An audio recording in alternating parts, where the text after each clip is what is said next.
Wireless connect. आपका wifi से connected है डेटा से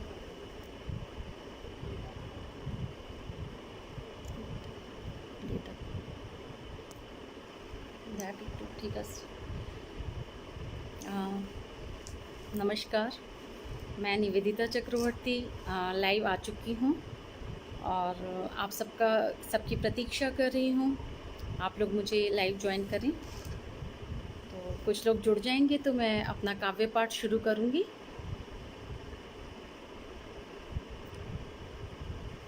तो आज इंद्रप्रस्थ लिटरेचर फेस्टिवल की तरफ से मेरा काव्य पाठ है यहाँ पर इस मंच में, उनके इंद्रप्रस्थ लिटरेचर फेस्टिवल के मंच में।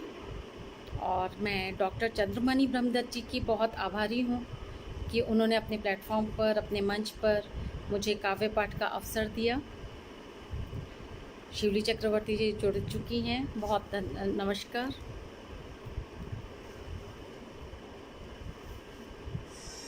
और मेरे मित्रों का भी मैं स्वागत करती हूँ और मैं थोड़ी प्रतीक्षा कर रही हूँ, थोड़े से मित्र और जुड़ जाएं तो मैं अपना काव्य पाठ शुरू करूँगी। और हाय शिवली। तो इंद्रप्रस्थ लिटरेचर फेस्टिवल पूरे देश में ही ये संस्था पूरे देश में साहित्य के लिए बहुत अच्छा काम कर रही है।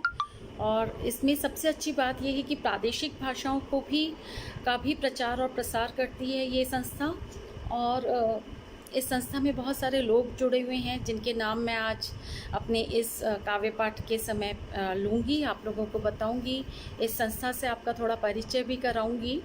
और जो मुझे आमंत्रण आया है वो इस संस्था में जो डॉक्टर चंद्रमणि ब्रह्मदत्त जी जो जुड़े हुए हैं इस संस्था से बहुत वर्षों से, उनकी तरफ से मुझे ये आमंत्रण आया था कि मैं उनके मंच पर आकर के काव्य पाठ करूं। तो मैं आप लोगों के साथ कुछ अपनी कविताएं शेयर करूंगी और एक कहानी भी शेयर करूंगी। तो आप लोग मुझे सुने और अपनी प्रतिक्रिया भी दे सकते हैं। तो मैं आप लोगों को देख नहीं पाऊँगी लेकिन आपकी प्रतिक्रिया यहाँ पर पढ़ सकती हूँ। तो मैं सोच रही हूँ कि मैं शुरू करती हूँ क्योंकि जो लोग जुड़ते जाएंगे वो सुनते जाएंगे मेरे को। तो मैं बहुत धन्यवाद देती हूँ इंद्रप्रस्थ लिटरेचर फेस्टिवल को और डॉक्टर चंद्रमणि ब्रह्मदत्त जी को। और मैं अपने इस कार्यक्रम की शुरुआत मैं सबसे पहले ईश्वर वंदना से कर रही हूँ। तो ईश्वर वंदना जो मैंने लिखी है। कितना कठोर अब कितना दुर्गम मेरा रास्ता रहे, इतनी दया करना प्रभु तुझ पर मेरी आस्था रहे। कितना कठोर अब कितना दुर्गम मेरा रास्ता रहे, इतनी दया करना प्रभु तुझ पर मेरी आस्था रहे। बस तेरा हाथ मेरे माथ सदा रहे, बस तेरा हाथ मेरे माथ सदा रहे। मेरा सिर तेरे दर झुका सदा रहे और मन में कभी मेरे अभिमान न आए, तुझसे पहले मेरा मुझे ध्यान न आए। मन में कभी मेरे अभिमान न आए, तुझसे पहले मेरा मुझे ध्यान न आए। और मैं तेरे पैरों की धूल बनकर ही तर जाऊं, हे ईश्वर इतना सा ही मैं वर पाऊं। मैं तेरे पैरों की धूल बनकर ही तर जाऊं, हे ईश्वर बस इतना सा ही मैं वर पाऊं। इतनी सी दया मुझ पर करना, मेरे हृदय में सदा रहना, मेरे हृदय में सदा रहना। इतनी सी दया मुझ पर करना, मेरे हृदय में सदा रहना, मेरे हृदय में सदा रहना। तो ये एक ईश्वर वंदना मैंने लिखी थी। और ये मैं काव्य पाठ से पहले थोड़ा ईश्वर वंदना कर लेती हूँ। और इंद्रप्रस्थ में जो लिटरेचर फेस्टिवल है इसमें बहनों का स्थान सर्वोपरि है। तो बहुत सारी महिलाएं इस फेस्टिवल से जुड़ी, इस संस्था से जुड़ी हुई हैं और भाषाओं को जोड़ने का काम और पूरे देश में सब लोगों को आपस में जोड़ने का बहुत इतना बड़ा अच्छा काम ये सार्थक प्रयास इनकी तरफ से हो रहा है इंद्रप्रस्थ लिटरेचर फेस्टिवल की तरफ से। और मैं इसके लिए इनको बहुत साधुवाद देती हूँ। तो काफ़ी लोग जुड़ चुके हैं। रेनू ग्रोवर जी नमस्कार। देवोलीना मुखर्जी बहुत टैलेंटेड हैं, खुद ही बहुत अच्छा डांस करती हैं। उनकी भी एक संस्था चलती है नारी इंसारी करके पूरे देश भर से, क्योंकि यहाँ पे वाईफाई की प्रॉब्लम आ रही है। तो इसमें और कुछ लोग जुड़ रहे हैं। ईश्वर वंदना मैं कर चुकी हूँ, आप लोग मेरे वीडियो रिकॉर्डिंग में सुन लीजिएगा। और इसके बाद मैं आप लोगों को फिर से, जो लोग नए जुड़े हैं, फिर से बताना चाहूँगी कि इंद्रप्रस्थ लिटरेचर फेस्टिवल की तरफ से इस मेरे लाइव कार्यक्रम का आयोजन किया गया है और मैं उनकी बहुत आभारी हूँ कि उन्होंने अपने मन से मुझे कविता पढ़ने का अवसर प्रदान किया। और डॉक्टर चंद्रमणि ब्रह्मदत्त जिन्होंने मुझे आमंत्रित किया है इस मंच पर, मैं उनकी भी वाईफाई वाली जगह पर जा रही हूँ। ओटन या चार चट्टा।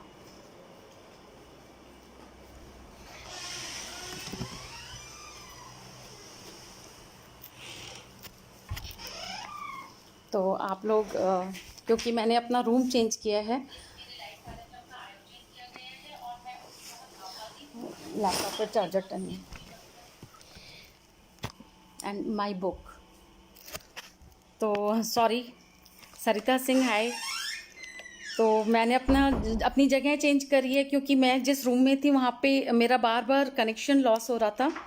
तो और मेरा ये कार्यक्रम को सफल करने के लिए बहुत ज़रूरी है कि वाईफाई का कनेक्शन आता रहे और कनेक्शन बीच में लॉस ना हो। My book. तो इंद्रप्रस्थ लिटरेचर फेस्टिवल के बारे में मैं थोड़ा आप लोगों को बता रही थी, मैं दोबारा बताना चाहती हूँ। इस इंद्रप्रस्थ लिटरेचर फेस्टिवल में बहनों का स्थान सर्वोपरि है और इंद्रप्रस्थ का कार्य हिंदी भाषा के प्रचार प्रसार के साथ साथ राज्यों के लोक भाषा बोली साहित्य का प्रचार प्रसार करना भी है। मेरी बुक ले आना, उसमें कविता।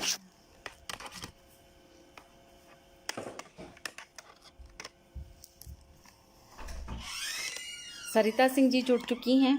ये मेरी बचपन की फ्रेंड हैं और हमारे साथ मेरी एक अनुगुण साहित्यिक संस्था है उसमें भी जुड़ी हुई हैं और बिल्कुल हम लोग बहुत अच्छी तरीके से काम कर रहे हैं उसमें। और भूपेंद्र जी नमस्कार, भूपेंद्र जी जुड़ चुके हैं। तो अब थोड़ा अच्छा लग रहा है क्योंकि कुछ श्रोताओं को मैं नहीं देख पा रही थी। तो कविता का कोई मज़ा ही नहीं है अगर कोई श्रोता ही ना हो सामने। तो आप लोग, कुछ लोग जुड़ गए हैं और आप लोग समय निकाल कर के मेरे लिए आए हैं, ये मेरे लिए बहुत बड़ी बात है कि आप लोग मुझे सुनने के लिए आए हैं। तो मैं आप सबको बहुत धन्यवाद करती हूँ। तो इस दुनिया में जो हम लोग शब्दों के बारे में थोड़ा बात करना चाह रही थी और मैंने शब्दों के बारे में एक कविता भी लिखी है। तो हम लोग तरह तरह के शब्द इस्तेमाल करते हैं, शब्दों से हमारा व्यवहार बदल जाता है। लोगों का शब्द हमारे व्यवहार पर बहुत असर डालते हैं और शब्दों के ऊपर हम लोगों ने इसी से हमारे संबंध बनते हैं और संबंध बिगड़ते हैं। तो मैं एक कविता सोची थी आप लोगों के लिए, शब्दों के ऊपर सुनाऊंगी। तो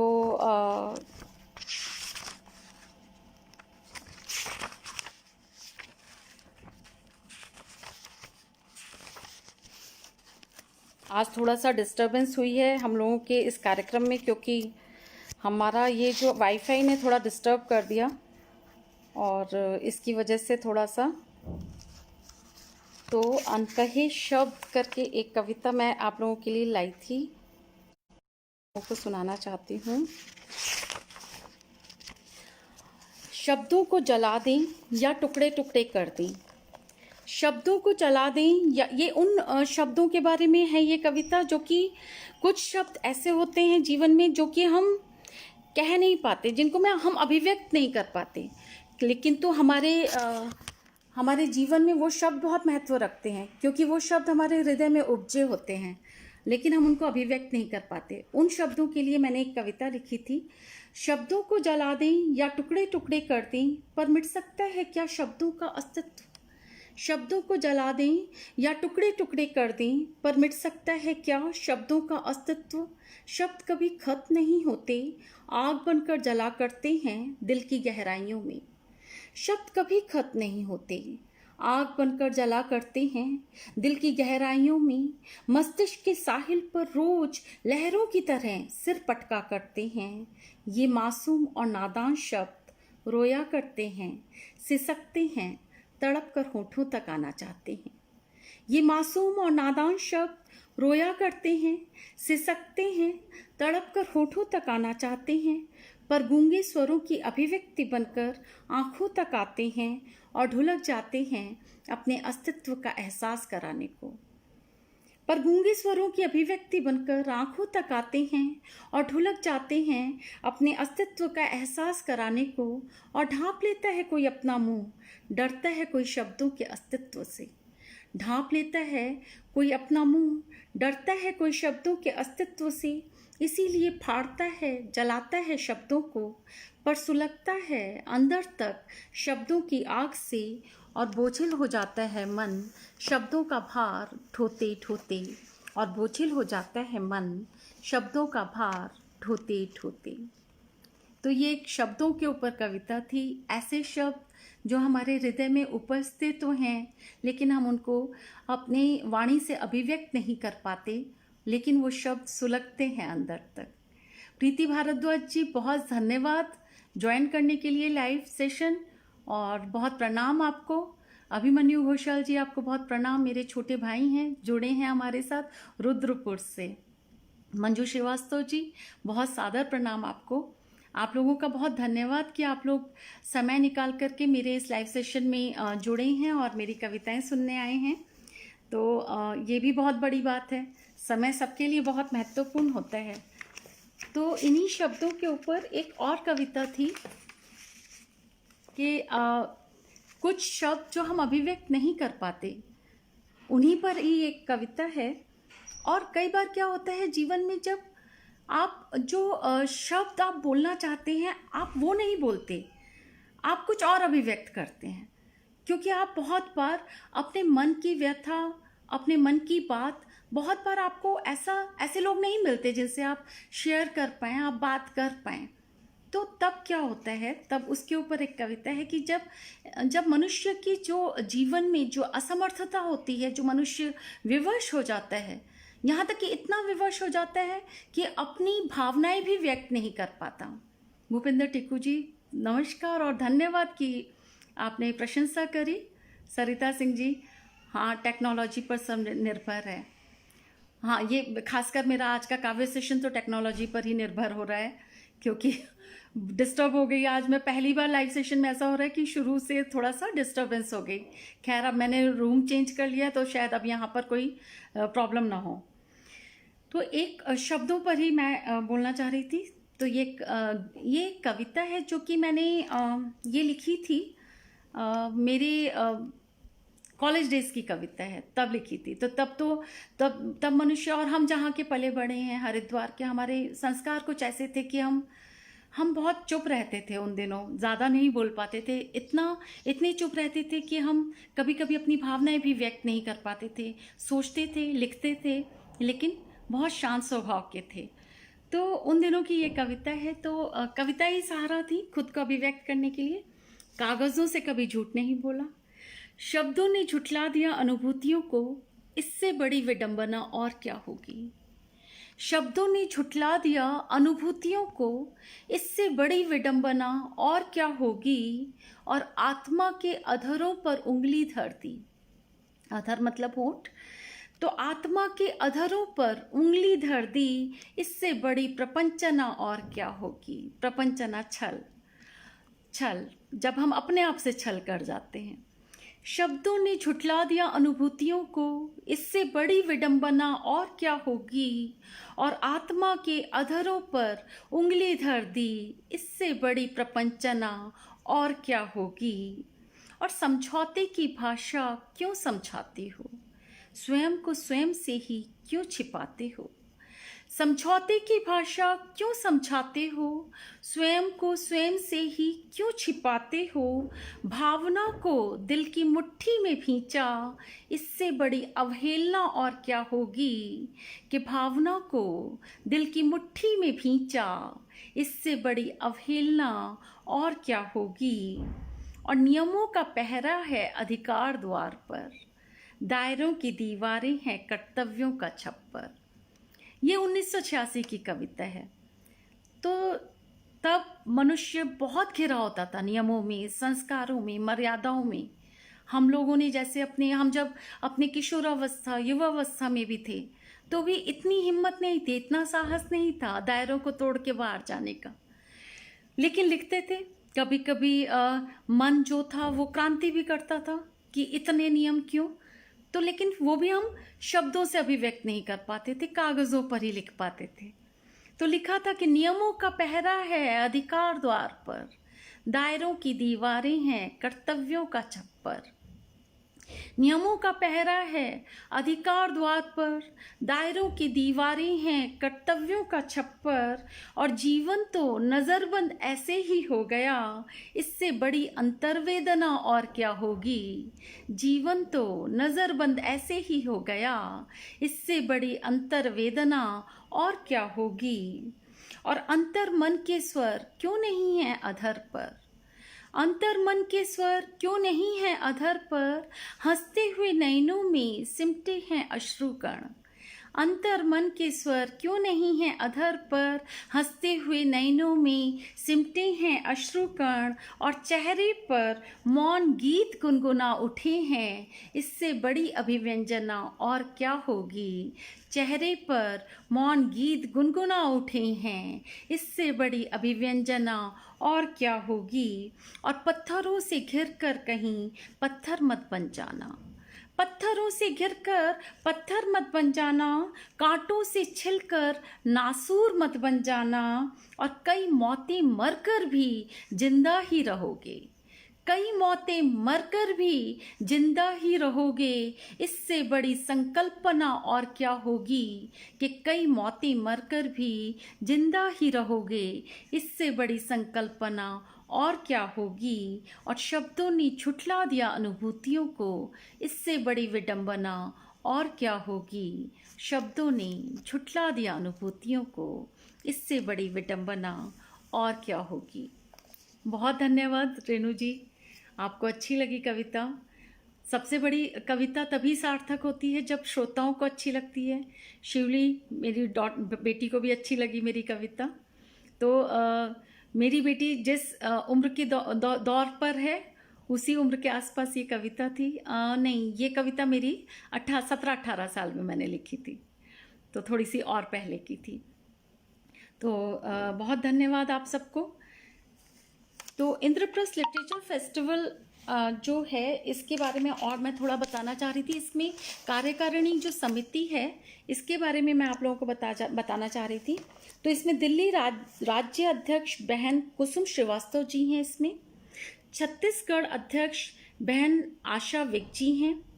31 राज्य में हमारी बहनें राज्य अध्यक्ष के रूप में कार्य कर रही हैं इंद्रप्रस्थ लिटरेचर फेस्टिवल में, जिनके मन से मैं आई हूँ।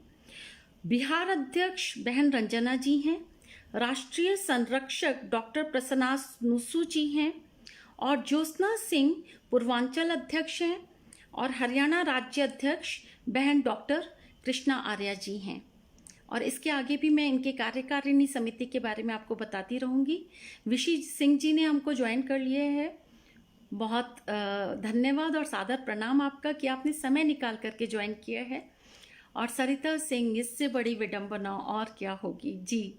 सरिता सिंह जी मेरी बचपन की दोस्त हैं, पल पल क्षण क्षण की साक्षी हैं ये मेरे जीवन की। तो ये मेरी कविताओं को और बेहतर समझ पाती हैं क्योंकि जब जीवन से ये कनेक्ट कर पाती हैं। प्रीति भारद्वाज, हाँ, कई मौतें मरकर भी जिंदा ही रहोगे, बहुत बड़ी विडंबना है। जीवन में हम कहते हैं मृत्यु तो केवल एक बार आती है, लेकिन हम इसी एक जीवन में बहुत सारी मौतें मर जाते हैं। बहुत सारे तरह के जब दुख आते हैं और हम उन दुखों का सामना करते हैं तो वो हम एक एक करके मौत मरते हैं और फिर बार बार जीते हैं। तो ये जीवन मृत्यु कोई एक बार नहीं होती, बार बार होती है। तो मैंने जो अपने साहित्यिक यात्रा को मैं थोड़ा आप लोगों के साथ शेयर करना चाह रही थी। जो मैंने कविताएं लिखनी शुरू करी वो मैं बहुत बचपन से ही जब मैं चौथी पांचवी में थी तब से ही मैंने कविताएं लिखनी शुरू कर दी थी। लेकिन मेरे पिताजी भी कविताएं लिखते थे, तो मेरे पिताजी बल्कि वहाँ पे हम लोग हरिद्वार के रहने वाले थे, वहाँ पारिजात साहित्यिक संस्था थी, काव्य संस्था, उसकी जो संस्थापना मेरे पिताजी ने की थी। वर्षों तक उनके जीवित रहते हुए वो अध्यक्ष रहे पारिजात संस्था के।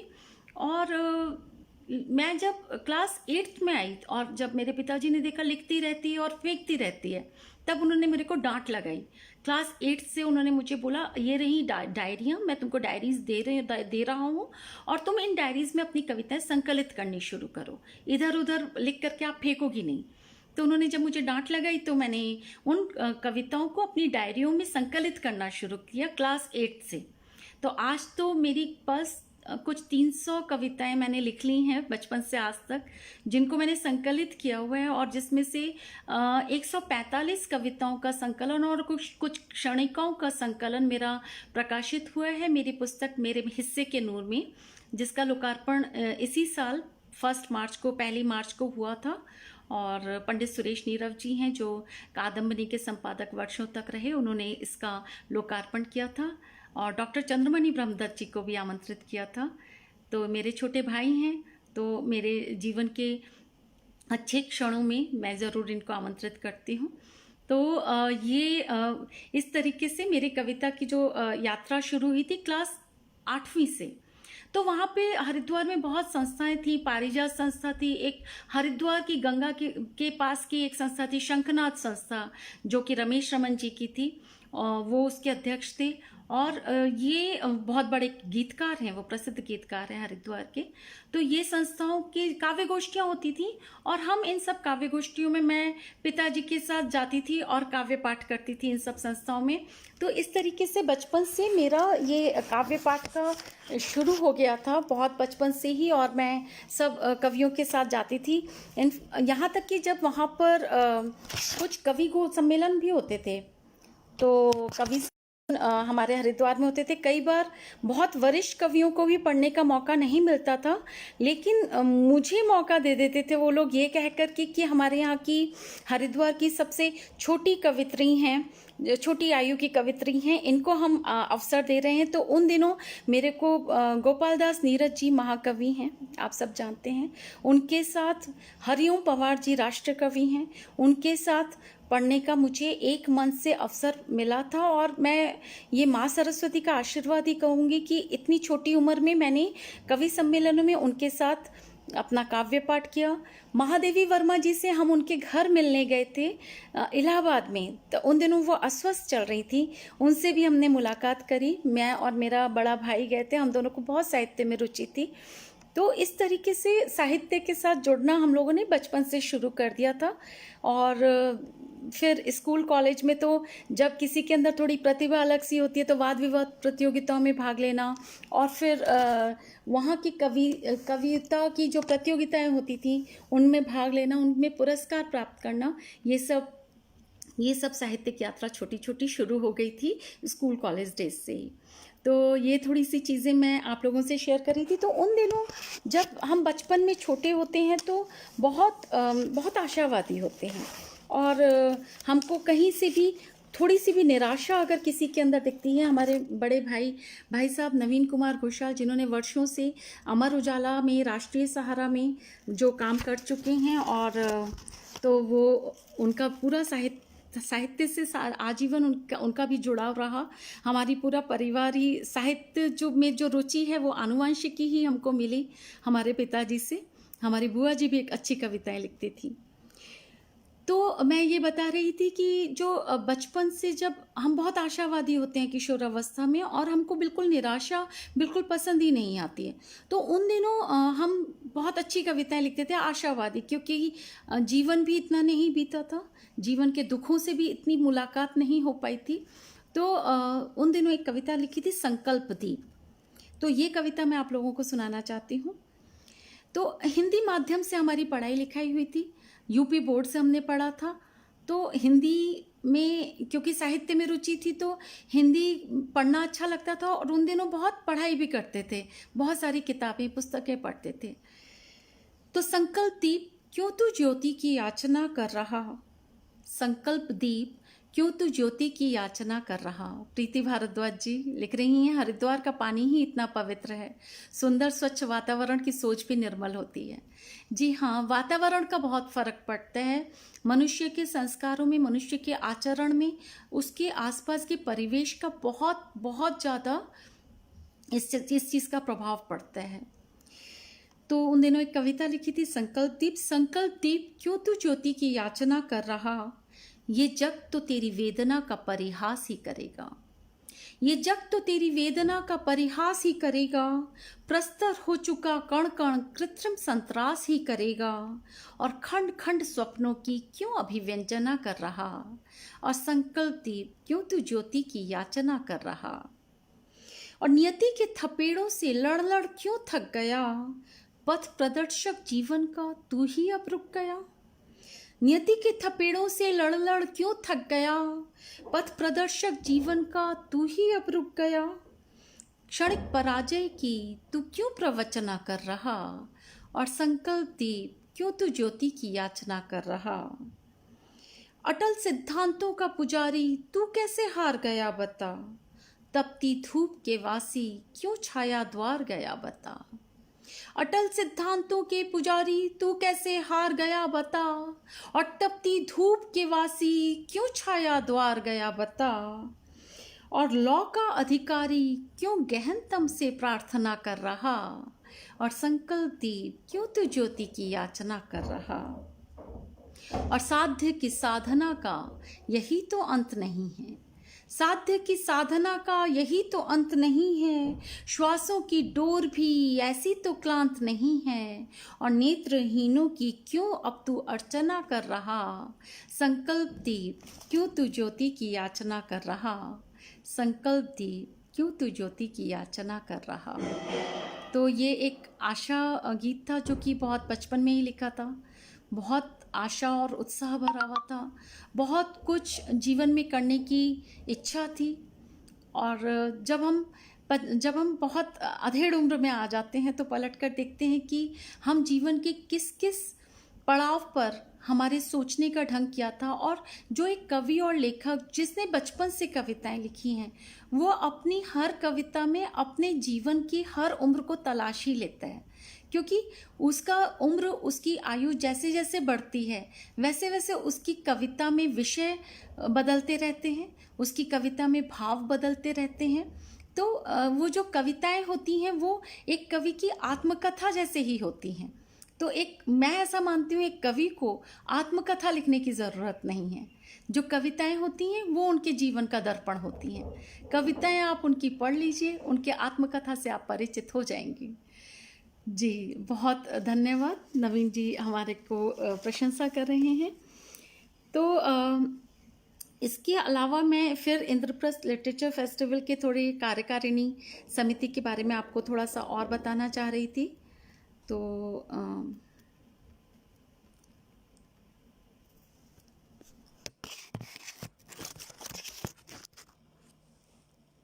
इसमें इन्होंने अपना कार्यकारिणी समिति मेरे साथ पूरा थोड़ा बताया है इसके बारे में। डॉक्टर सुषमा शर्मा पश्चिमांचल अध्यक्ष हैं। राष्ट्रीय महासचिव हमारी बहन डॉक्टर लता विनोद नोवल जी हैं। जी सरिता जी, बीएचएल की छोटी मगर प्रसिद्ध कवित्री, छोटी कवित्री थी, प्रसिद्ध हूँ कि नहीं वो नहीं मालूम, क्योंकि बीच में साहित्य की यात्रा बंद करनी पड़ी थी। जीवन में बहुत सारे काम होते हैं जो कि निपटाने बहुत ज़रूरी होते हैं, कर्तव्य होते हैं बहुत सारे। जी प्रीति जी धन्यवाद।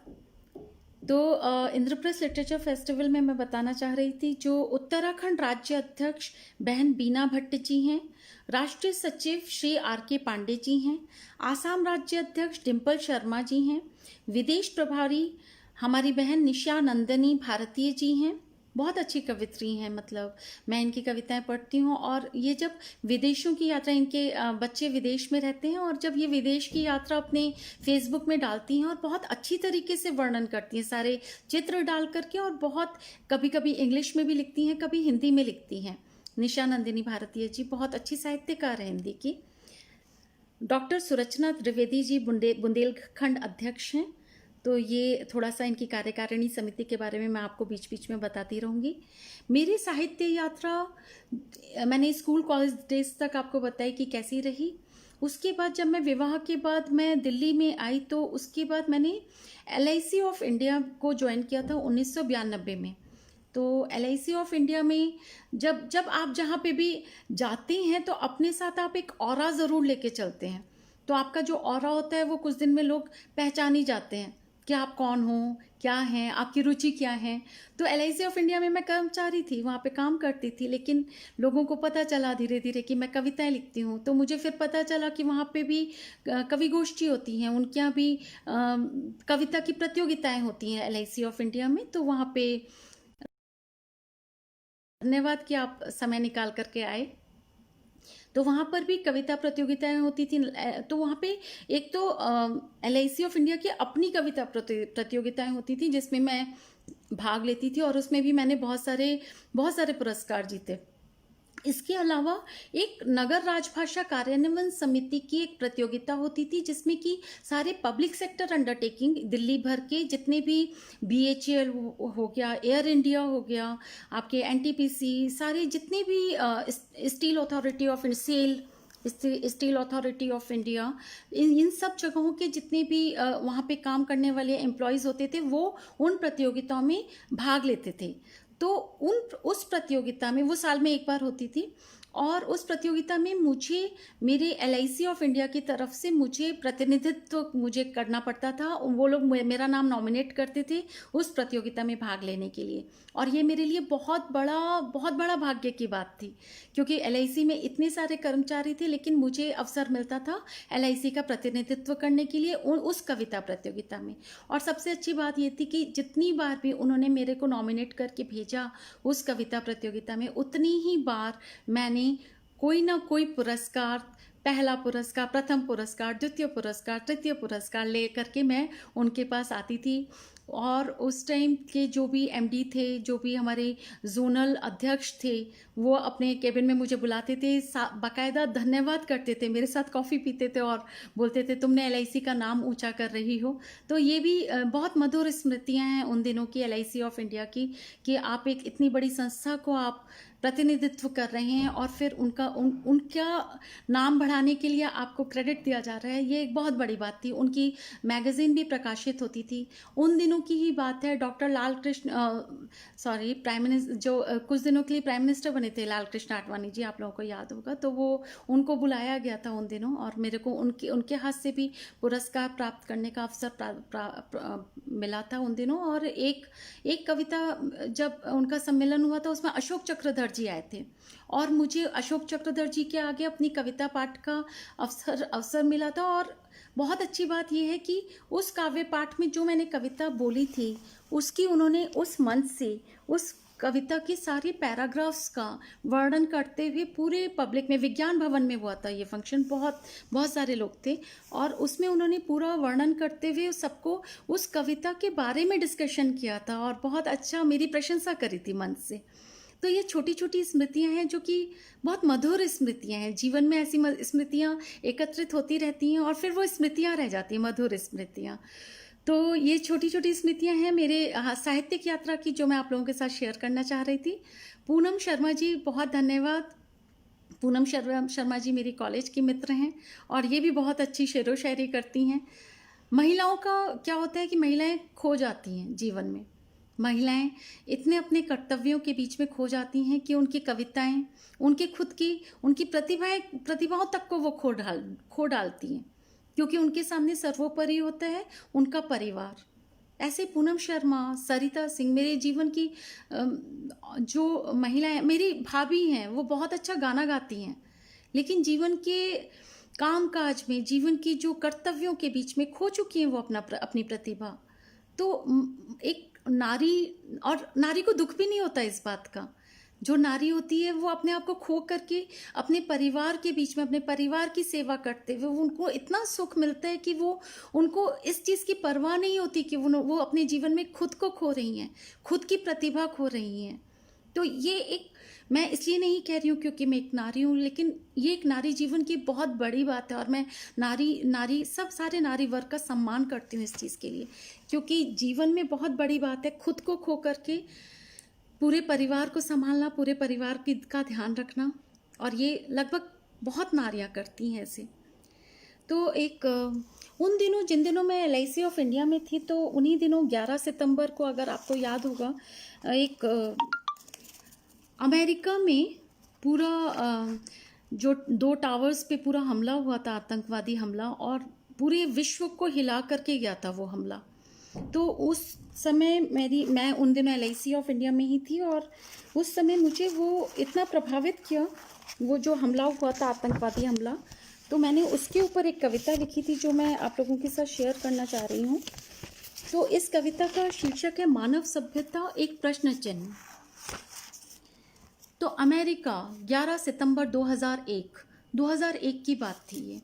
11 सितंबर 2001 अमेरिका, खिंच गई मानव सभ्यता के माथे पर एक और लकीर, खिंच गई मानव सभ्यता के माथे पर एक और लकीर, और मिनटों में पलट जाते हैं इतिहास के सारे पन्ने, मिनटों में पलट जाते हैं इतिहास के सारे पन्ने, और जंगलों में पत्थर तोड़कर आग जलाता मानव, अपनी क्षुधा मिटाने को शिकार करता मानव, अपनी क्षुधा मिटाने को शिकार करता मानव।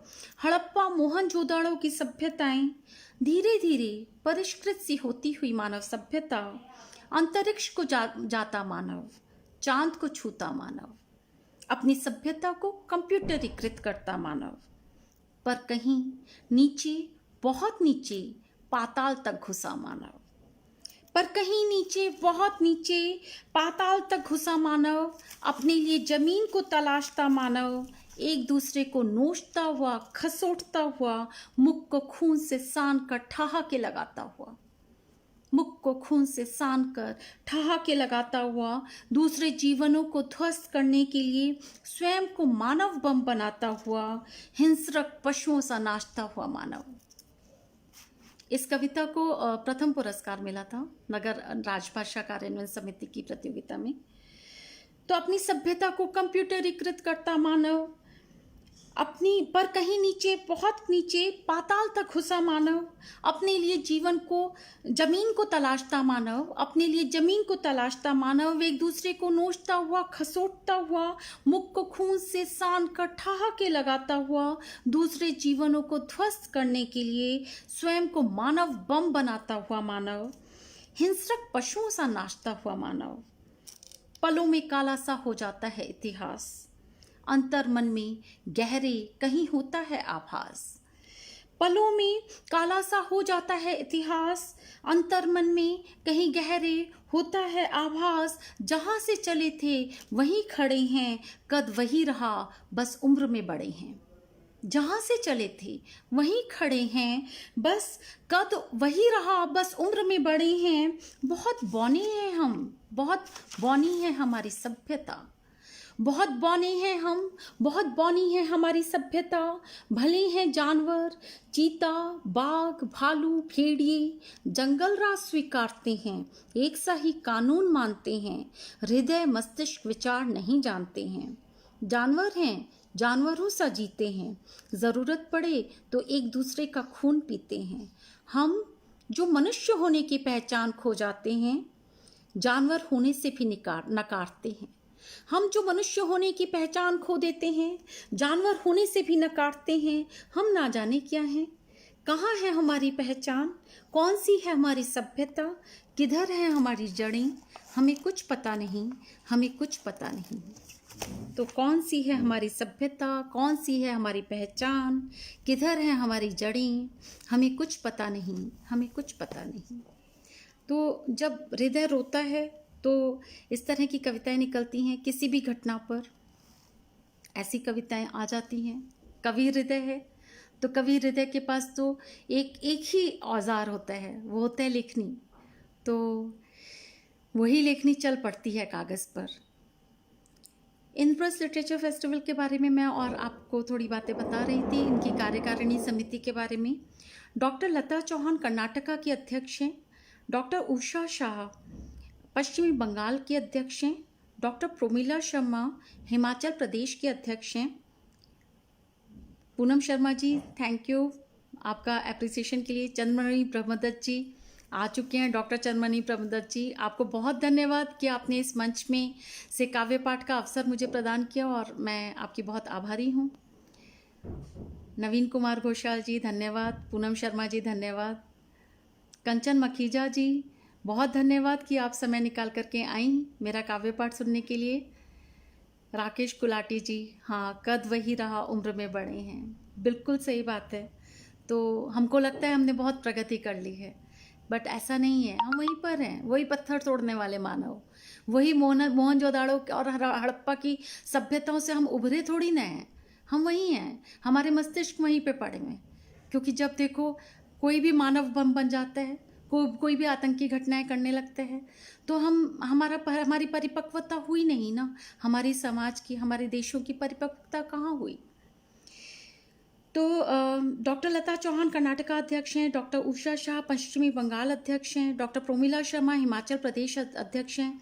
ये इंद्रप्रस्थ लिटरेचर फेस्टिवल की कार्यकारिणी समिति हैं। प्रमिला मनहास जी जम्मू कश्मीर अध्यक्ष हैं। डॉक्टर संध्या मोहिते महाराष्ट्र अध्यक्ष हैं। राष्ट्रीय सलाहकार श्री VK मनसोत्रा जी हैं, बहुत अच्छे कवि हैं और इनके साथ बहुत संपर्क में भी हूँ मैं। और ये भी मेरे हिस्से के नूर, जो मेरी कविता संग्रह का लोकार्पण हुआ था, उसमें आए थे श्री VK मनसोत्रा जी। बहुत आध्यात्मिक कविता लिखते हैं और बहुत स्वभाव के आध्यात्मिक व्यक्ति हैं। राष्ट्रीय कोऑर्डिनेटर आदरणीय रीता पात्रा जी हैं। निरुपमा अग्रवाल रुहेलखंड अध्यक्ष हैं। डॉक्टर आशा गुप्ता झारखंड अध्यक्ष हैं। नवोदिता सक्सेना मध्य प्रदेश अध्यक्ष हैं।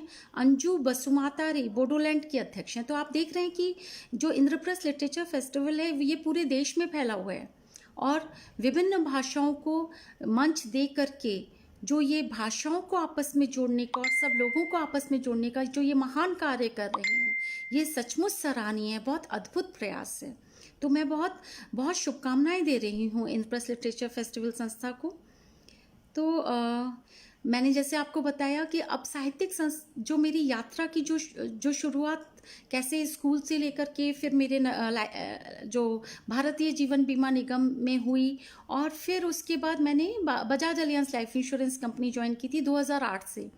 तो वो प्राइवेट कंपनी थी, तो उसमें इतना अवसर नहीं मिला मुझे कहीं पे भी कविता पाठ वगैरह करने का। फिर भी मैं अपनी कविता छोटी छोटी काव्य गोष्ठियों में मैं भाग लेती रही। लेकिन इसके बाद मैंने पिछले साल अक्टूबर में मैंने नौकरी छोड़ दी क्योंकि कविताएं मुझे खींच रही थी। तो जैसे 3 इडियट्स जैसी मूवीज़ भी हैं जो कि अपना पैशन को फॉलो करो और जीवन में आप आगे बढ़ते जाओगे, तो ऐसा महिलाओं के साथ हो नहीं पाता। आजकल की जो बेटियां हैं जिनको हम जैसे बड़ा कर रहे हैं उनको हम ऐसे ही सिखा रहे हैं, लेकिन हमारे ज़माने में ये बहुत मुश्किल था एक नारी के लिए कि पैशंस को फॉलो करना, क्योंकि बहुत जिम्मेवारियां होती थी और इतने रास्ते भी नहीं दिखते थे सामने। तो वही मैं आपको थोड़ी देर पहले बता रही थी कि कैसे प्रतिभाओं को मार देती थी औरतें चौके चूल्हे में।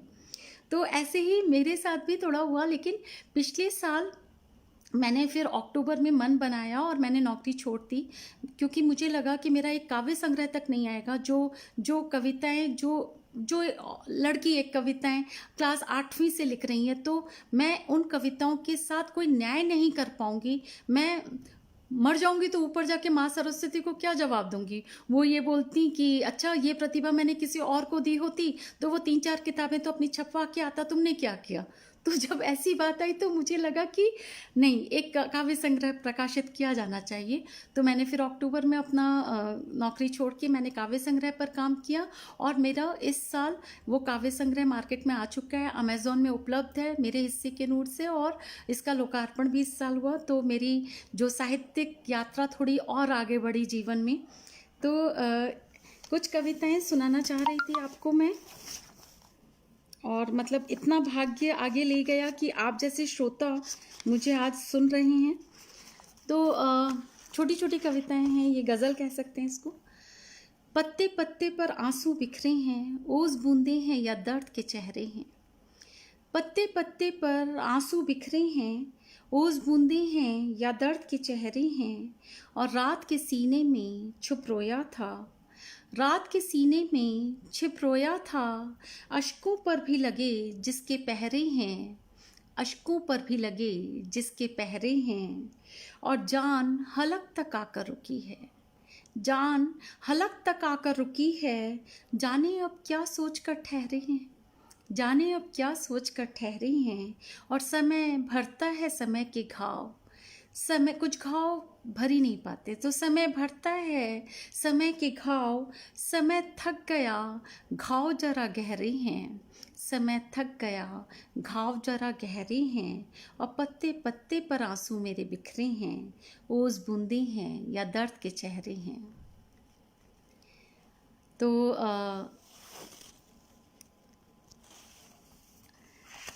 तो ये हाँ, तो शिवली चक्रवर्ती जी ने याद दिलाया कि जो मेरा जो कविता की किताब निकली, तो उसमें जो एक साइनिंग इवेंट होता है आजकल सब बुक स्टोर्स की तरफ से, वो मेरा पेंडिंग हो गया क्योंकि लॉकडाउन शुरू हो गया। और कुछ मेरे काव्य संग्रह से संबंधित कुछ कार्यक्रम थे जो मुझे स्थगित करने पड़े। तो लॉकडाउन खुलेगा, उसी का इंतज़ार कर रहे हैं कि लॉकडाउन खुले। और राकेश गुलाटी जी धन्यवाद। तो ये कविता आपको पसंद आई, इसके लिए बहुत धन्यवाद। एक कविता थी जो मैं ये कह रही थी कि केवल प्रतिभाएं ही नहीं होती, आप अपने फ़र्ज़ों के बीच में बहुत कुछ छोड़ देते हो। तो उस पर एक कविता है। मेरे फ़र्ज़ों का कद मेरी चाहतों से बड़ा था, मेरे फ़र्ज़ों का कद मेरी चाहतों से बड़ा था। वरना दीवानगी की हद से गुज़रना हमें आता था, वरना दीवानगी की हद से गुज़रना हमें आता था। और अमावस में दिए सजलने की कसम खाई है, अमावस में दिए सजलने की कसम खाई है। वरना आफताब का नूर बन निखरना हमें आता था, वरना आफताब का नूर बन निखरना हमें आता था। और हमारे वजूद की औरों को भी ज़रूरत थी, जो मैं अभी थोड़ी देर पहले आपको बता ही रही थी कि हम खुद को भूल जाते हैं, दूसरों को ढूंढते हैं जीवन में। तो हमारे वजूद की औरों को भी ज़रूरत थी, वरना तेरे कदमों में धूल सा बिखरना हमें आता था, वरना तेरे कदमों में धूल सा बिखरना हमें आता था। और ज़िंदगी की दौड़ भाग हमारे नसीब में थी, जिंदगी की दौड़ भाग हमारे नसीब में थी। वरना तेरी एक आवाज़ पर ठहरना हमें आता था, वरना तेरी एक आवाज़ पर ठहरना हमें आता था। तो ये कविता लिखी थी। कुछ लघु कथाएं भी लिखी हैं मैंने। तो एक लघु कथा का संग्रह मेरा पूरा तैयार है और जो कॉपीराइटेड हो चुका है और जो कि प्रकाशित होने के लिए भी बिल्कुल तैयार है वो संग्रह। लेकिन लॉकडाउन के लिए वो संग्रह मेरा स्थगित करना पड़ा और मैं बस इसी का इंतज़ार कर रही हूँ, लॉकडाउन हटे तो मैं उस संग्रह को प्रकाशित होने के लिए भेजूँ। कंचन मखीजा जी धन्यवाद मेरी कविता को की प्रशंसा करने के लिए। पूनम शर्मा जी बहुत धन्यवाद आपका, आपने कुछ लिखा है बड़ा सा मैसेज पूनम जी। मैं इसके बाद मैं पढ़ूंगी ज़रूर फेसबुक में जाके, जो मैसेजेस मुझसे छूट जा रहे हैं उनको मैं फेसबुक में जाके ज़रूर पढ़ूंगी और उनका ज़रूर जवाब दूंगी। तो एक छोटी सी लघु कथा है जो मैं आप लोगों के साथ शेयर करना चाह रही थी, अंकित की माँ। तो जितनी महिलाएं हैं और वो ज़रूर उनको अच्छी लगेगी ये कविता, ये जो कहानी है, क्योंकि ये इसी भावना पर है जो कि मैं आप लोगों के साथ शेयर कर रही थी। अंकित की माँ। अंकित ऑटो में स्कूल से घर आ रहा था। आज साइंस एग्जीबिशन था स्कूल में। दोनों हाथों में ट्रॉफी थामे हुए बार बार वो अपने आंसू अपने शर्ट से पोंछ रहा था। उसे अपने पिता के शब्द जो वो उसकी माँ के लिए प्रयोग करते हैं याद आ रहे थे। अरे बिना दिमाग की औरत, चाय बना। अरे बेवकूफ़, मेरे जूते किधर हैं। माँ भी बिना कोई आवाज़ किए उनका काम कर देती थी। धीरे धीरे जैसे जैसे अंकित और उसका भाई सचिन बड़े होते गए, वो भी माँ से टेढ़े ढंग से बात करने लगे। 2 दिन पहले अंकित बहुत परेशान था। साइंस एग्जीबिशन में प्रोजेक्ट मॉडल पर कंपटीशन भी था। अंकित कभी दोस्तों से पूछ रहा था, कभी गूगल में ढूंढ रहा था। माँ ने परेशानी महसूस करी, बगल में आकर बैठ गई। पूछा, अंकित कहाँ फंस गए हो? अंकित ने बोला, माँ आपको समझ नहीं आएगा। माँ बोली, कोशिश करूँगी, शायद समझ जाऊँ, बताओ तो। अंकित नाराज होकर, साइंस एग्जीबिशन मालूम भी है होता क्या है? उसमें प्रोजेक्ट मॉडल पर कंपटीशन है, नॉमिनेशन दिया था, सबमिट करना है। कोई इनोवेटिव आइडिया भी नहीं आ रहा है, प्रोजेक्ट कहाँ से बनाऊँ? माँ सोच में पड़ गई। फिर बर्तन धोते समय आरओ के पाइप का गिरता हुआ पानी देखने लगी। थोड़ी देर में कपड़े सुखाने बालकनी में गई तो गमलों को देखा। प्रोजेक्ट का विचार आ गया। अंकित को बुलाया, ये सामान लेकर आओ, वाटर पंप बनाएंगे। पूरी लिस्ट थमा दी। गियर के साथ डीसी मोटर, 2 स्ट्रॉ, कनेक्टर के साथ बैटरी, तारें, प्लास्टिक का ढक्कन आदि। अंकित आश्चर्य से माँ को देखने लगा। माँ ने कहा, कंपटीशन में जीतना चाहते हो ना, जैसे कहती हो वैसे करो। अंकित ने सारे सामान जुगाड़ किए। दोनों ने मिलकर मॉडल बनाया था और आज कंपटीशन था। अंकित ने माँ का सिखाया हुआ प्रोजेक्ट मॉडल दिखाया और समझाया, utilisation of RO waste water for pots water motor. और फिर रिजल्ट घोषित किया गया और पुरस्कार वितरण किया गया। अंकित आश्चर्य से भर गया जब प्रथम पुरस्कार पर उसका नाम पुकारा गया। अंकित सोचते हुए कब घर पहुंच गया उसे पता ही नहीं चला। माँ ने दरवाज़ा खोला, माँ ये ट्रॉफी तुम्हारे लिए। और माँ के गले लगकर फूट फूट कर रोने लगा। माँ बोली, बधाई हो बच्चे, रो क्यों रहे हो? खुशी की बात है। अंकित ने खुद को संभाला। पहली बार माँ से पूछा, तुम्हारी क्वालिफिकेशन क्या है माँ? माँ आंखों में चमक लेकर, बताऊं, इधर आ। अपने कमरे में खींचकर ले गई। अलमारी खोलकर एक काले सूटकेस की तरफ इशारा करके बोली, वो बैग निकाल दो। बैग निकाल मिलते ही माँ ने अंकित को पास में बैठाकर बैग खोलकर एक सर्टिफिकेट निकाला और बहुत गर्व से बोला, इस यूनिवर्सिटी से इंजीनियरिंग की थी, बैच 1992। और ये देखो, मैंने भी बहुत से सर्टिफिकेट जीते थे कॉम्पिटिशन्स में। पहली बार अंकित माँ को बच्चों सा किलकारी मारते हुए देख रहा था। अंकित ने पूछा, माँ 2 सवाल हैं, आपने नौकरी क्यों नहीं की? दूसरा, आप डैडी की इतनी अपमानजनक बातें क्यों सुनते हो? माँ थोड़ा गंभीर होते हुए, नौकरी नहीं की क्योंकि तुम लोगों को क्रेच में बड़ा नहीं करना चाहती थी। फिर उम्र निकल गई नौकरी करने की।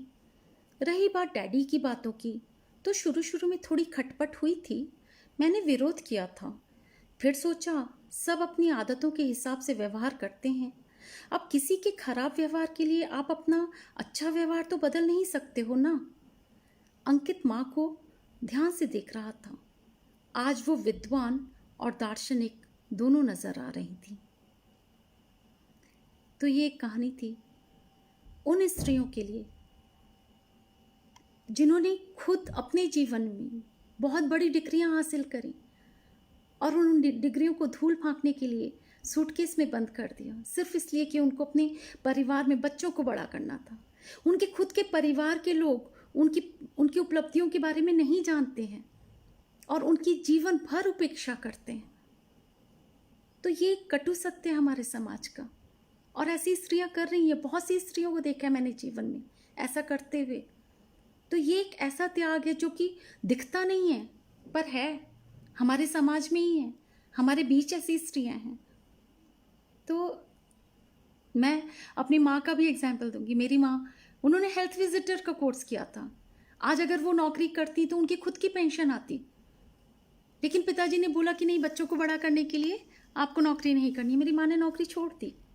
मैं अपने पिता की बहुत इज्जत करती हूँ, लेकिन मैं अपनी माँ के उस त्याग को भुलाती नहीं हूँ। उन्होंने हम सब के लिए अपना त्याग कर दिया। उन्होंने चुपचाप, और ये त्याग इतना बड़ा होता है, ये दिखता नहीं है। लेकिन और एक स्त्री बिना किसी को जाहिर किए हुए ये त्याग कर डालती है, बिना किसी को इस चीज की एहसास कराए बगैर, किसी पर कोई एहसान चढ़ाए बगैर। बहुत बड़ी चीज़ है। बहुत धन्यवाद आप सबका। तो लॉकडाउन है हम लोगों के लिए, और बहुत सारे मजदूर हैं जिन्होंने बहुत कुछ सहा है इस लॉकडाउन में, और इनकी कुछ छवि मेरे सामने आई, कुछ पिक्चर्स लोगों ने शेयर की थी व्हाट्सएप पर, तो बहुत बहुत हृदय द्रवित हो गया उन पिक्चर्स को देख कर के कि जो भी हुआ, कोरोना का कहर था, जो भी हुआ, वो दोनों तरफ ही उनके लिए, एक तरफ कुआं था, एक तरफ खाई था। वो जहाँ पर काम करते थे, लोगों ने काम करवाना बंद कर दिया, तो और कुछ लोगों का दर्द समझ पाए कि काम किए बगैर उन्होंने उनको मेहनताना दिया, बट बहुत लोगों ने नहीं दिया। तो अब उनके पास कोई रास्ता नहीं था गांव जाए बगैर, गांव के लिए कोई भी उनको रास्ते में बस उपलब्ध नहीं था, गाड़ी उपलब्ध नहीं था, पैदल चल पड़े लोग। और जो उनकी दुर्दशा हुई उस पर एक कविता लिखी थी। समाज का कटा फटा अंग विभत्स है चेहरा, ये विवशता की चरम सीमा, ये घाव है गहरा। समाज का कटा फटा अंग विभत्स है चेहरा, ये विवशता की चरम सीमा, ये घाव है गहरा। और कौन जान सकेगा इस दरिद्रता की पीड़ा, कौन बांचेगा दुख, कौन पढ़ेगा अश्रुधारा। हम दान पात्र में कुछ अंशदान डाल आए, अपने बड़प्पन को थोड़ा और उछाल आए। चुपचाप देख रहे रोज पाँव के छालों को, निःशब्द देख रहे ढगे कुछ सवालों को। मनुष्यता की गरिमा देखो बिखरी पड़ी राहों में, किसकी प्रभुता बच पाई है आज इन आहों में। दहरी छूटी रास्ते लंबे, मंजिल का भी पता नहीं, पेट खाली जेब खाली, कहीं पैरों में जूता नहीं। आत्मा स्तब्ध है, चैतन्य ठिठक कर है ठहरा, ये विवशता की चरम सीमा, ये घाव है गहरा। ये विवशता की चरम सीमा, ये घाव है गहरा।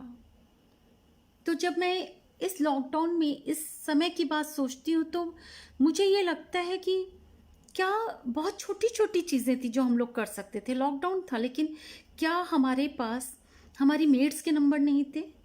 क्या हमारे पास, और नहीं थे तो रखने चाहिए थे, क्या हमारे पास हमारे माली के नंबर नहीं थे?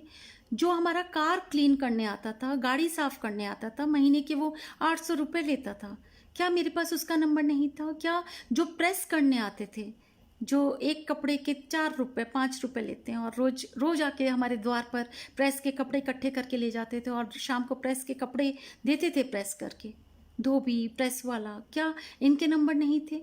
तो क्यों नहीं हम लोगों ने, मतलब मैं अपनी बढ़ाई नहीं कर रही, जितनों का मैं ख्याल कर सकती थी, जिनके नंबर मेरे पास थे, मैंने उनके साथ बात करी।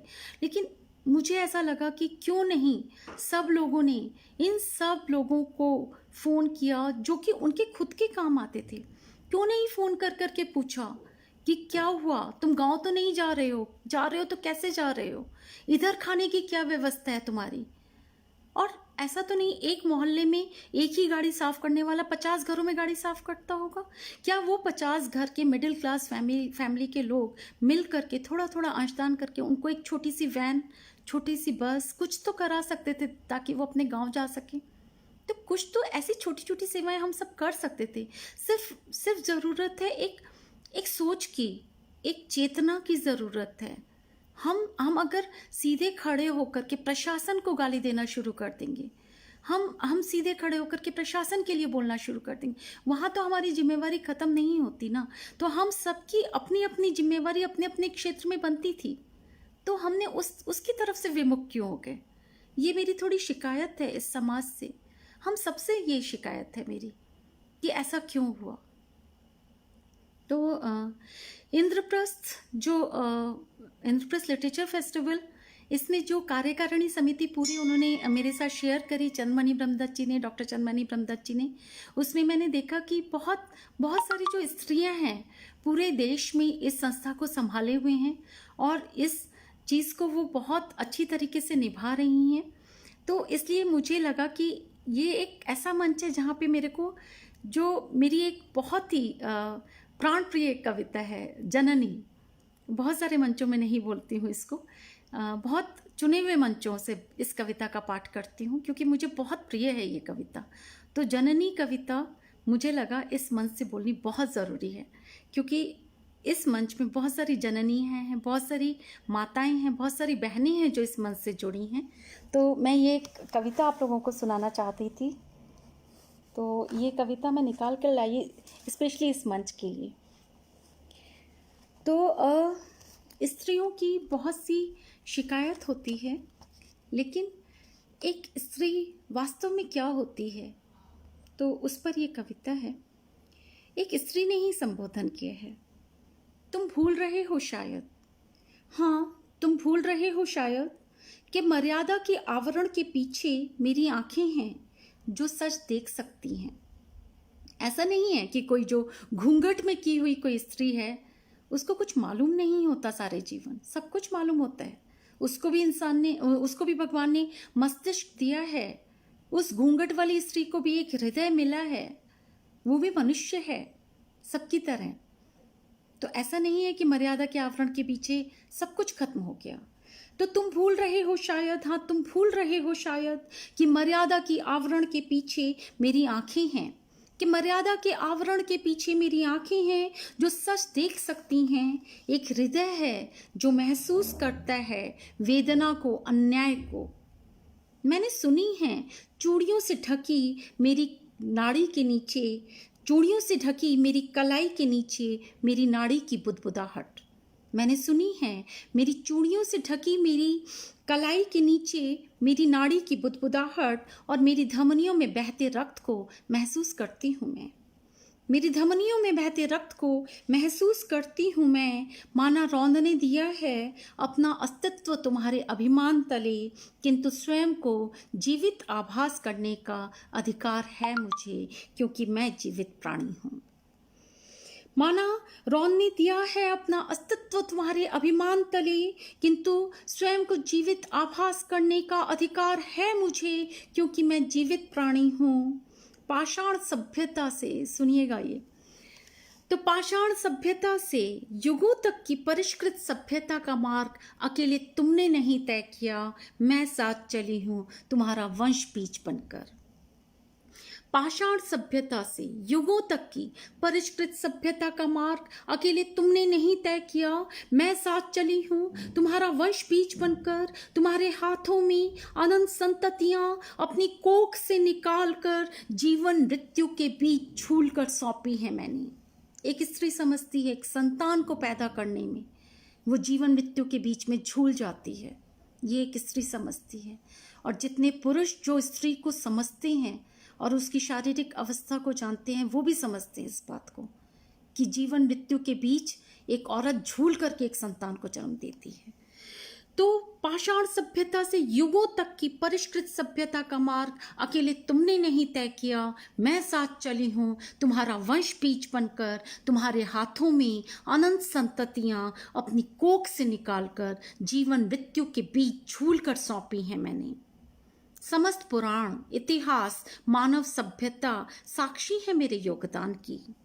समस्त पुराण, इतिहास, मानव सभ्यता साक्षी हैं मेरे योगदान की। मेरे अंतहीन साम्राज्य को अपने अहम से झुठलाने का साहस किया है सदा तुमने, और युगों से सही है मैंने तुम्हारी उद्दंडता।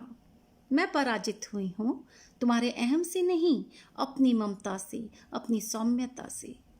मैं पराजित हुई हूँ तुम्हारे अहम से नहीं, अपनी ममता से, अपनी सौम्यता से। और यही विशिष्ट धरोहर है मेरे संपूर्ण साम्राज्य की, मेरी पहचान है। और इनको बचाए रखने का संघर्ष जो क्षमा कर देती हूँ बार बार तुम्हारे अन्याय को।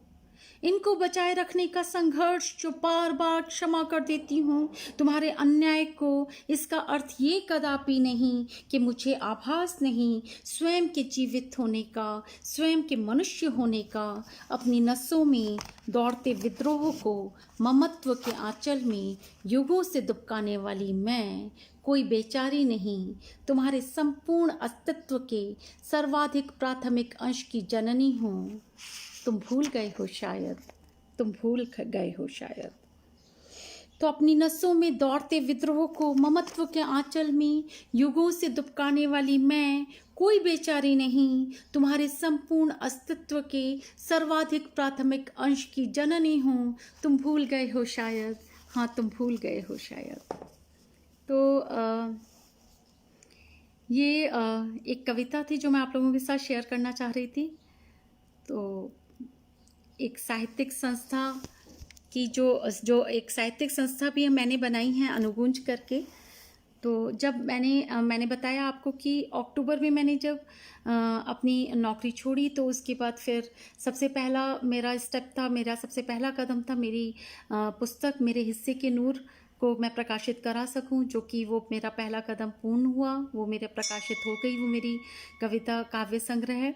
और दूसरा कदम था किसी साहित्यिक संस्था का निर्माण करने का, वो मैंने उसकी संस्थापना करी, अनुगुंज साहित्यिक संस्था की, और उससे भी हैं। और इस चीज़ की भी मुझे खुशी है कि मैं अपने जीवन में इस साहित्य के लिए, हिंदी साहित्य के लिए कुछ कर पा रही हूँ। और इस संस्था में 3 भाषाओं को हम लोगों ने मंच दिया है, हिंदी, अंग्रेज़ी और उर्दू, क्योंकि ये तीनों भाषाएं हमारे भारतवर्ष का अभिन्न अंग हैं। आप इन तीनों भाषाओं से चाहे हम कुछ भी बोलें, लेकिन इन तीनों भाषाओं में हमारी युवा पीढ़ी रचनाएं करती है, बहुत कुछ लिखती है, और हमको अपनी युवा पीढ़ी को भी सुनना है, बुजुर्गों को सुनना है, सबको सुनना है। और सबके विचारों का आदान प्रदान एक देश की प्रगति के लिए, एक समाज की प्रगति के लिए बहुत ज़रूरी है, क्योंकि अगर विचारों का आदान प्रदान ही रोक दिया तो देश रुक जाएगा। तो ये बहुत ज़रूरी है, एक दूसरे के बारे में जानना, एक दूसरे के विचारों का आदान प्रदान होना। किसी भी घटना से प्रभावित होकर के कवियों का लिख देना, ये साहित्य का एक ऐसे क्षण होते हैं जो कि आते हैं सब कवियों, सब लेखकों के जीवन में, और अगर यही नहीं हुए तो रचनाकार की रचना ही व्यर्थ है। नवीन कुमार घोषाल जी, कंचन मखीजा जी, बहुत धन्यवाद आपका। सरिता सिंह जी, बहुत धन्यवाद आपका, आपको जननी कविता अच्छी लगी। इंद्रप्रस्थ लिटरेचर फेस्टिवल की मैं बहुत आभारी हूँ कि उन्होंने मुझे ये अवसर प्रदान किया। सुमन कांडपाल पंत जी, नमस्कार। इस कविताओं के लिए एक शब्द, नारी तू नारायणी, बिल्कुल सही आपने बोला, बिल्कुल सही। तो ऐसा नहीं है कि जो पुरुष वर्ग में सम्मान नहीं किया जाता, बहुत सारे पुरुष हैं। अब डॉक्टर चंद्रमणि ब्रह्मदत्त जी को ही ले लीजिए, वो जब भी मुझसे बात करते हैं, मतलब मैं इतनी भाव विवलित हो जाती हूँ। वो मुझसे शुरू से, जब से वो मुझसे मिले हैं, जब से उनसे पहला परिचय हुआ, आदरणीय बहन जी करके वो मेरे को उन्होंने संबोधन किया। ये संबोधन मतलब ऐसे कुछ संबोधन होते हैं जो इंसान को खींच लेते हैं एकदम, तो और एक इंसान के व्यक्तित्व के बारे में भी बताते हैं। मीरा सिंह जी, नमस्कार, धन्यवाद आप आए, जुड़े हमसे। तो ये कुछ चीज़ें थी जो मैं आप लोगों के साथ बताना चाह रही थी। और जब नारी की बात चली रही है तो एक और कविता मेरे ध्यान में आती है। जी हाँ, सरिता सिंह जी वेबसाइट के बारे में बात कर रही हैं। हम लोगों का एक अनुगुंज का वेबसाइट भी है, जिसमें कविताएं, कहानियाँ, लेख प्रकाशित कर रहे हैं हम लोग, सब लोगों की। तो वो वेबसाइट भी हमारा अनुगुंज के नाम से है, आपको मिलेगा। और वो भी साहित्य की सेवा के लिए वो वेबसाइट हम लोगों ने चलाना शुरू किया। वो ऑनलाइन मैगज़ीन है, वो ऑनलाइन पत्रिका है हमारी, तो हिंदी और अंग्रेज़ी दोनों में हम लोग उसमें प्रकाशित कर रहे हैं। तो एक और कविता जो ध्यान में आई, जैसे मेरा जन्म हुआ जबलपुर में, मध्य प्रदेश में। फिर पिताजी का ट्रांसफ़र होते रहे, पहले इलाहाबाद, फिर हरिद्वार में BHL में पिताजी काम करते। तो जाहिर है पूरा परिवार उनके साथ इधर से उधर स्थानांतरित होता रहा। तो उसके बाद मेरा थोड़ा सा बचपन मेरा इलाहाबाद में भी बीता। फिर हम हरिद्वार आ गए, और क्लास 3 से लेके मेरे विवाह तक मैं हरिद्वार में रही। और फिर हरिद्वार के बाद पिछले 30 साल से मैं दिल्ली में हूँ। तो कितने सारे शहर हो गए, जबलपुर, इलाहाबाद, हरिद्वार, और अब दिल्ली के बाद फिर हम गुरुग्राम में मैं आ गई। तो बहुत सारे शहर हैं। तो कोई अगर पूछता है कि निवेदिता कहाँ से बिलोंग करती हो, अच्छा मेरी मातृभाषा बंगाली है, बट क्योंकि लेकिन हम लोग प्रवासी बंगाली हैं, और हम लोग मतलब हम लोग बहुत बहुत पहले से ही हमारे पूर्वज इलाहाबाद लखनऊ की तरफ आ गए थे। तो जो पढ़ाई लिखाई पूरी हिंदी में हुई, हिंदी साहित्य में हमारा बहुत, हिंदी बांग्ला भी लिखनी पढ़नी आती है। शरद चंद्र का पूरा साहित्य, और शरद चंद्र जो लेखक हैं हमारे महालेखक, उनका साहित्य, और जो गुरुदेव रविंद्रनाथ टैगोर का साहित्य मैंने पूरा बांग्ला में ही पढ़ा, क्योंकि मेरा एक मानना है कि जो साहित्य जिस भाषा में लिखा जाए उसमें अगर पढ़ें तो बहुत अच्छी तरीके से समझ आता है। और जब मेरे पास ये चीज़ थी मेरे पास कि भाई मुझे बांग्ला आती थी, तो मैंने वो साहित्य बांग्ला में ही पढ़ने को प्राथमिकता दी। इसके अलावा तस्लीमा नासरीन की जो लज्जा थी वो भी मैंने बांग्ला में ही पढ़ी। तो लेकिन मेरा जो हिंदी साहित्य में बहुत ज़्यादा झुकाव हो गया, और हिंदी साहित्य में, हिंदी में लेखनी का प्रभाव बहुत ज़्यादा हो गया।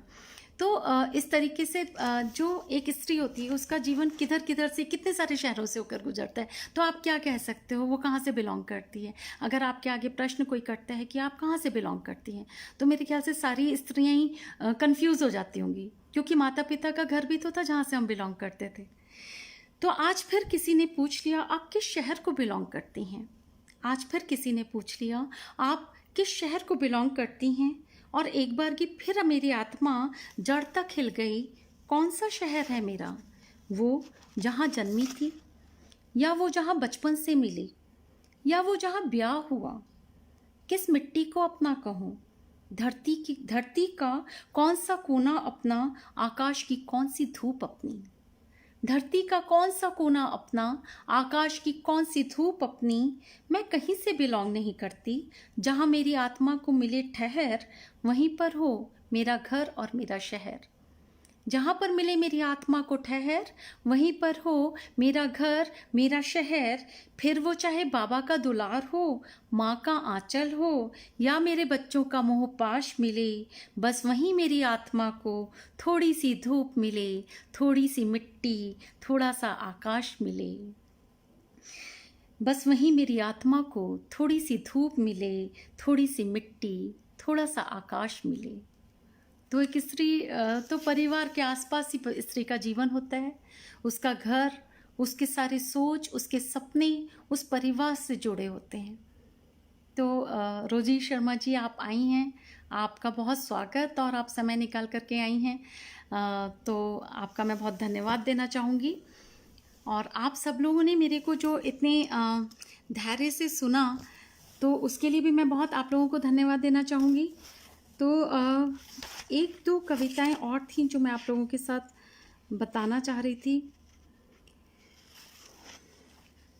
एक छोटी सी कविता है जो पसंद है मुझे, कि शुक्र है, भगवान को शुक्रिया अदा किया है इसमें। शुक्र है कि तुमने उजालों के साथ अंधेरे बख्शे, वरना हम कहाँ जाकर से सकते। शुक्र है कि तुमने उजालों के साथ अंधेरे बख्शे, वरना हम कहाँ जाकर से सकते। और शुक्र है कि तुमने कांटों के बीच गुलाब बख्शा, वरना हम किसे देखकर महकते। शुक्र है कि तुमने कांटों के बीच गुलाब बख्शा, वरना हम किसे देखकर महकते। और शुक्र है कि तुमने दर्द के साथ शायरी बख्शी, वरना हम कहाँ जाकर बिलखते। राम गोपाल भारतीय जी, बहुत स्वागत है और बहुत प्रणाम है आपका कि आप समय निकाल करके मेरे इस काव्य पाठ को सुनने के लिए आए, और मैं तो आपकी बहुत आभारी हूँ। राम गोपाल भारतीय जी बहुत वरिष्ठ कवि हैं मेरठ के, और